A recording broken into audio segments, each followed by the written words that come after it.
Hey guys, welcome back to our next lecture on the modern civil rights movement.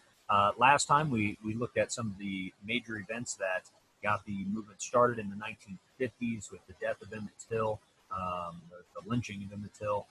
We also saw the organization that began to happen with Montgomery bus boycott. We saw the emergence of Dr. King as a national figure in the civil rights movement. We also saw opposing viewpoints like Malcolm X and those that are saying, listen, we've had enough of trying to utilize the system to change the system, and it's not working. So we saw men like Malcolm X proposing, ultimately ballots or bullets. Listen, we need to have a voice, or else there will be issues later on with violence. So today we are going to wrap this up, and we are going to discuss some of the major moments in the later period in the 1960s. We'll see, of course, the iconic image behind me here, the March on Washington and Dr. King's I Have a Dream speech, thousands of people attending that rally. We'll also see some major pieces of legislation that really did a tremendous job at bringing the level of the ability of the government to actually pursue issues of equality. So kind of rambling now, so let's go ahead and just get to the notes. Go ahead and pull this up here.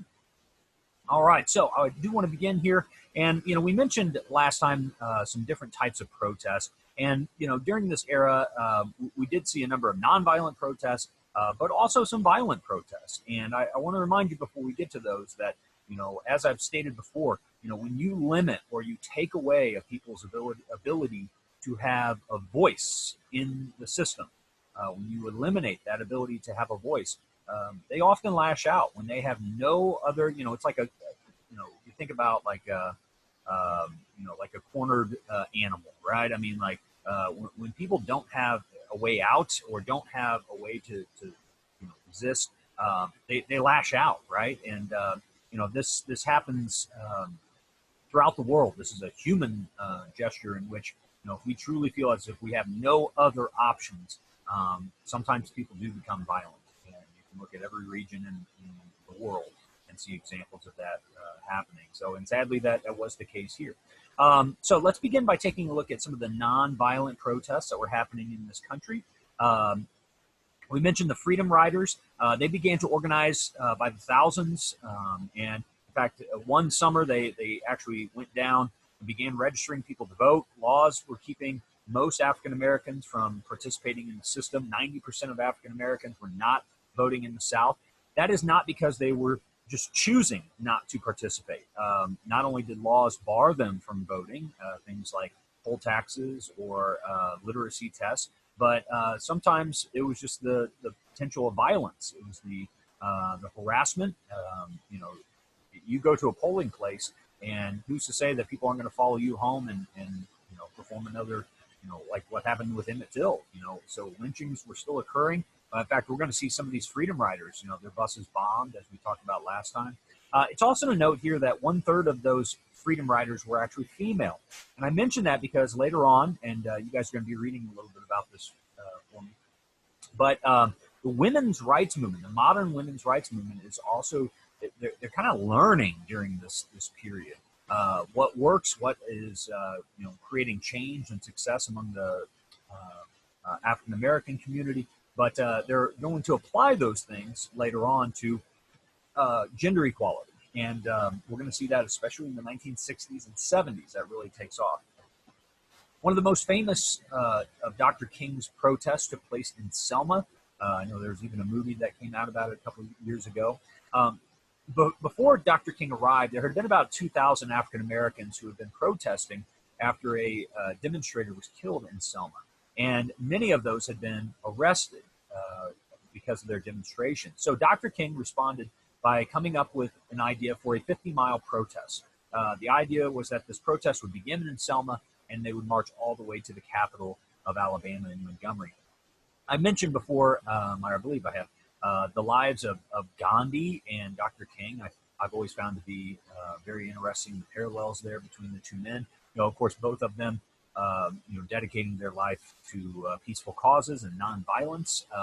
Dr. King took a lot of pages from Gandhi's book. Now, one of Gandhi's most famous protests was called the Salt March, in which they marched dozens of miles to protest British salt taxes. And by the time Gandhi reached the end of that march, there were over 1 million people behind him.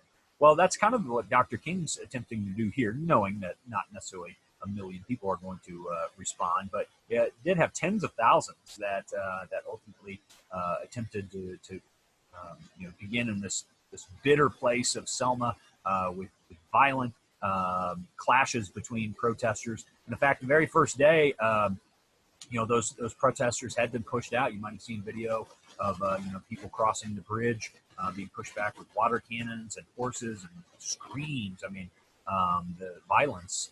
In fact, there was even, as I said, protesters killed there. So ultimately, this becomes one of the greatest symbols of that civil rights movement. Is standing there arm in arm in a small town in which such bitter violence had occurred. It showed that they are stronger than any one person. Another example of nonviolent protest in the 1960s, you had what were called the Greensboro sit-ins. You can see a picture at the bottom here. Most diners in the United States were segregated, and there were signs that would say, and again, the terminology at the time, coloreds not welcome or whites only. And that was the case with many restaurants, especially in the South. And so what many people started doing, especially African Americans, was actually going and protesting by simply sitting there and, breaking the law nonviolently, but, saying, listen, I'm going to sit here. You can either arrest me, throw me in jail, or serve me. Those are the two options. And a lot of times these people were removed forcefully or beat up because of this. But, just agitation, right? Agitating a corrupt, unjust system. And that's what the purpose of these were. You made our life, unjustly. You have made our life more difficult. We are going to make your life more difficult to make you expose that injustice. So the Greensboro sit-ins were one of the most famous nonviolent movements. And again, that picture behind me, you can see here, 1963 March on Washington. Dr. King drew in 250,000 people in front of the Lincoln Memorial. Pretty apt place for this speech to be delivered. And of course, he gave his most iconic speech of his life, the "I Have a Dream" speech, in which he, talks about how he dreams for, equality for his children's lives and their future, and rallies. This is the day that Dr. King really solidifies his place in history as the leader of this movement. But as I said, not everybody agreed with Dr. King and his policies of nonviolence. In fact, there were groups, especially out west, that were starting to form in response to in particular police brutality that had been happening. One of the most radical groups was called the Black Panthers. They were created in 1966 in Oakland, California. You can see pretty much everything you need to know from their motto: "Power flows out of the barrel of a gun." They were well known for walking down the street heavily armed. Even though that was their legal right to do so, historically that would have been an impossible scenario for a young black man to walk down the street with a weapon and not have the police called. So this was another example of a group that is becoming more radicalized because they don't believe they have a voice. They're tired of playing the game. Instead, they want change, and they want it now. 1964, there's a major race riot that happens in the district of Watts around LA. 34 people end up dying, $30 million worth of property damage. Life in Watts was terrible. The housing options were extremely limited. Massive poverty everywhere. That was really the root of this. It wasn't necessarily about as much about just racism as it was about quality of life. An inability to get a job, inability to live in a safe home, inability to have proper education. And again, you put people in a corner and ultimately don't give them a voice, and often they lash out. The Watts riots was so powerful that President Johnson actually responded by saying, listen, we have to do something for people. And he would go on to declare a war on poverty. That's going to be a tough war to win, by the way. But sadly, I think Johnson had some really great ideas here to try and help get people up to a standard level of living.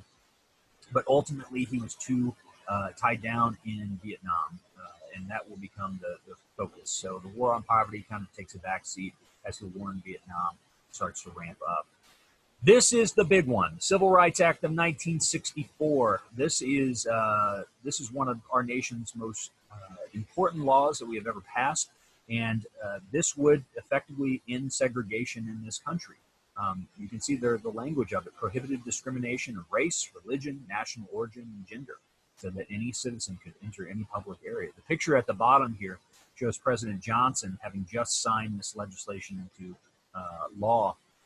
And you can see the very first one he turns around and shakes hands with is, of course, Dr. King. This is the big one, okay? I mean, this is, it would take some time, of course, to implement this throughout the country, and the federal government would have to continue cracking down. But ultimately, this is a major milestone towards ending segregation in our nation. Another major moment, the same year, the 24th Amendment comes out. I mean, they literally had to put an amendment in the Constitution about poll taxes because it was such a,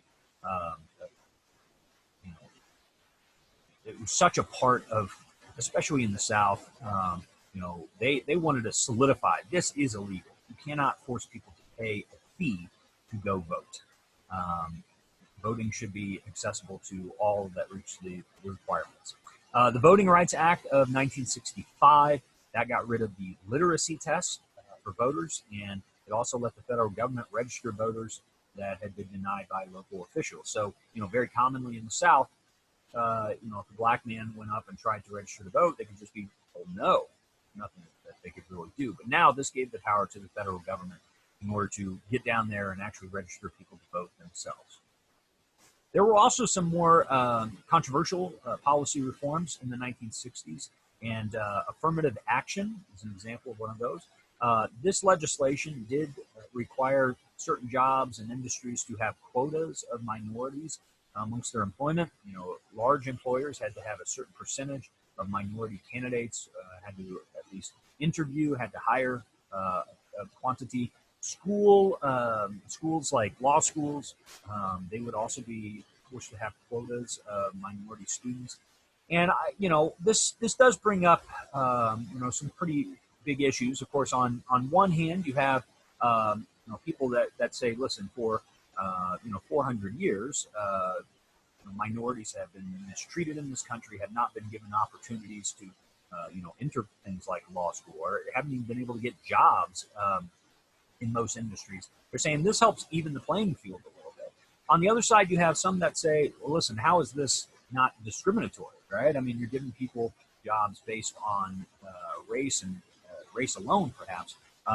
So in some ways, people said, affirmative action programs are actually reverse discrimination. So on one hand, making up for years of injustice, trying to equal the playing field a little bit. I think most people can probably understand that point. I think most people can probably understand the other side of things too, that you've just done the opposite by perhaps hiring people solely based on their race versus perhaps their merit. 20 years later, in the 1980s, we would start to see some of these affirmative action laws ease. There would be some that go before the Supreme Court that get put down. I think the University of Michigan, the law school there, I think that was one in which they were told that they cannot base inference on race. So, these would ultimately be challenged in the courts. One interesting phenomenon that takes place in the civil rights movement is the issue of white flight. If you ever take a sociology course, this is something you will study.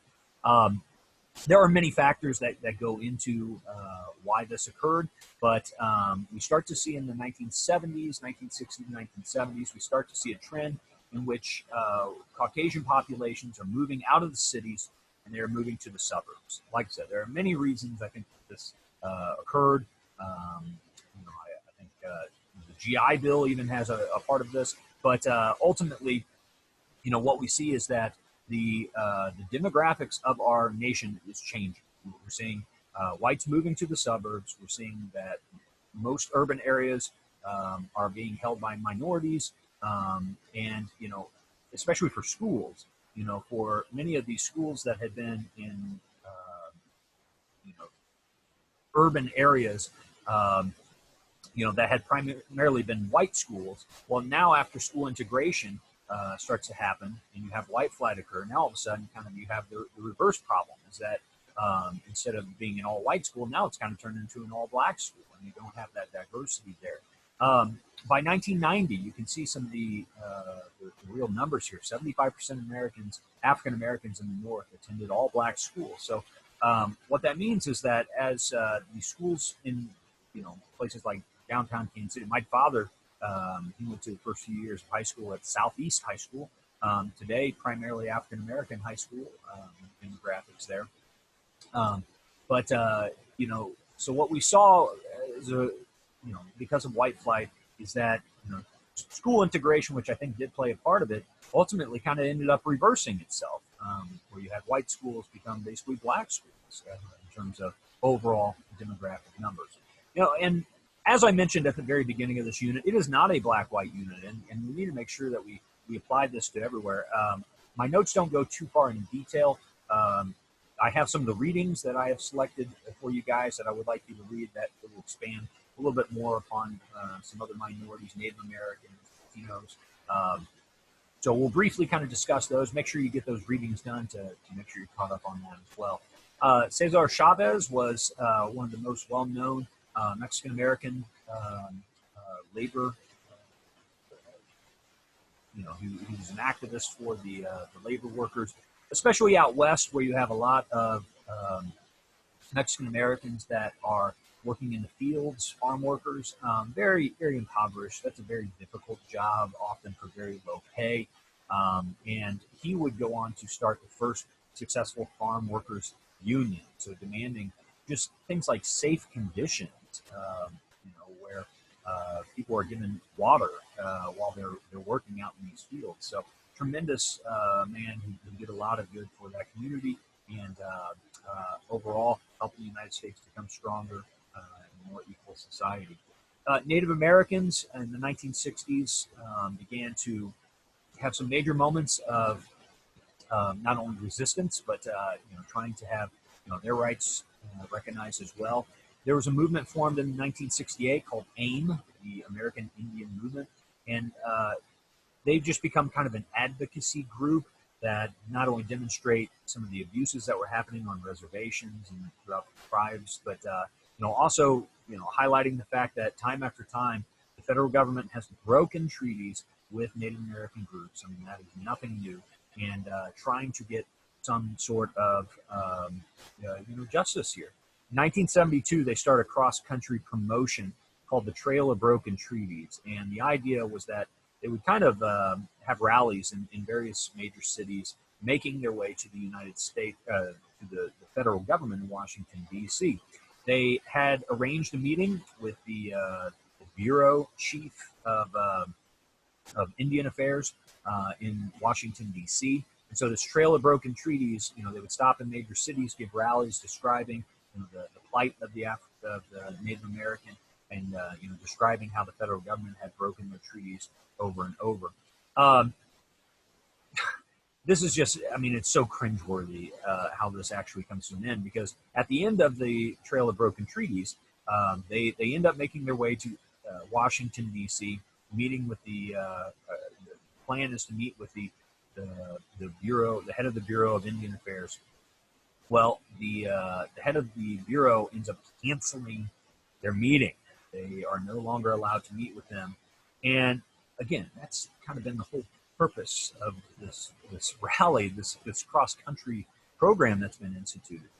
As you can imagine, they were completely outraged, and not that it justifies violence, but they did take over the actual bureau. They took it over by force, and they basically, I don't believe there were any hostages, but they held the building, and they said, we demand to be listened to. We demand to have these broken treaties recognized and push for more equality.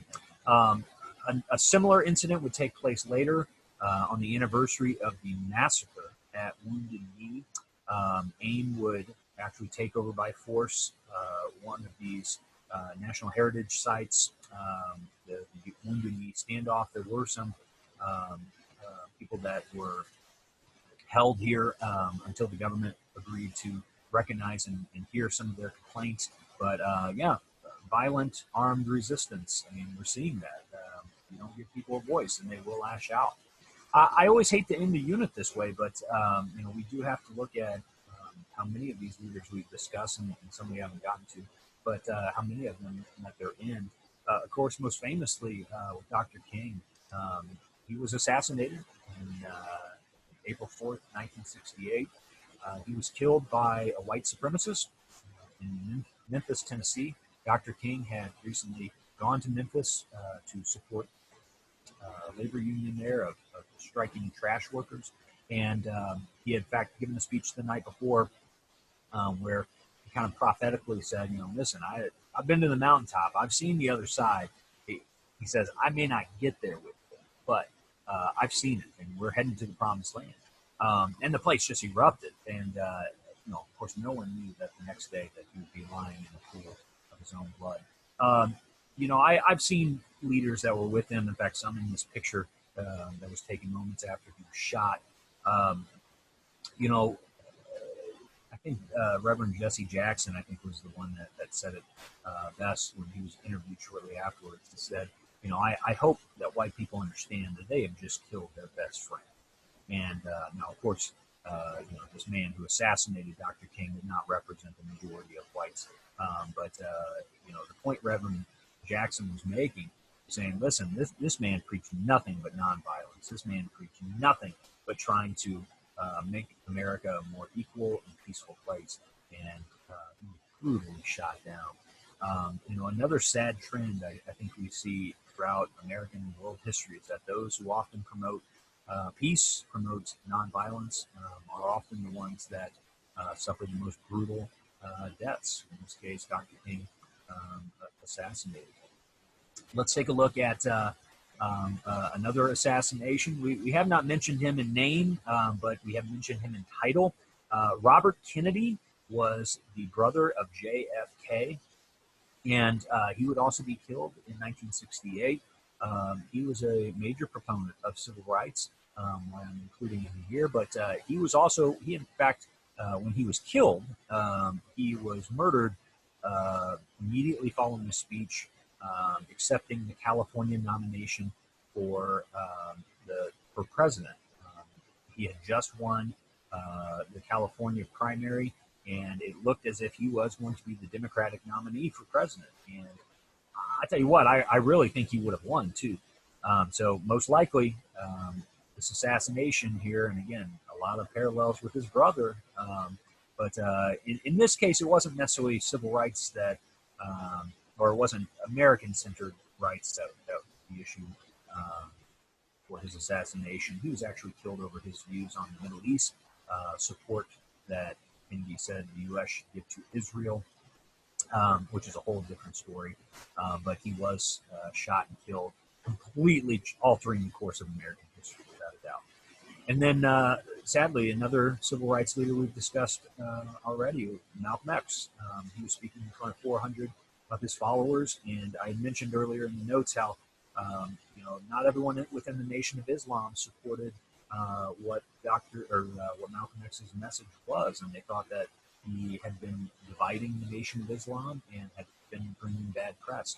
Now, I don't know exactly how they thought killing him would bring better press, but ultimately, members of the Nation of Islam did end up assassinating Malcolm X as he stood up and gave a speech. And the most heart-wrenching, gut-wrenching part of this, in my mind, is that his family was right there and witnessed the entire thing right in front of their eyes. Absolutely horrendous. So, you know, sadly, you know, these men that fought so hard to create a more just and equal society, many of them shot down, creating a lot of anger as people try to change a corrupt system. So, you know, guys, as I mentioned before, I understand that this new formats is not necessarily the best, but we have to get through this stuff as quickly as we can, sadly. So I hope you enjoyed today's lecture, and as always, please don't hesitate to email me if you have any questions. Thanks for stopping by.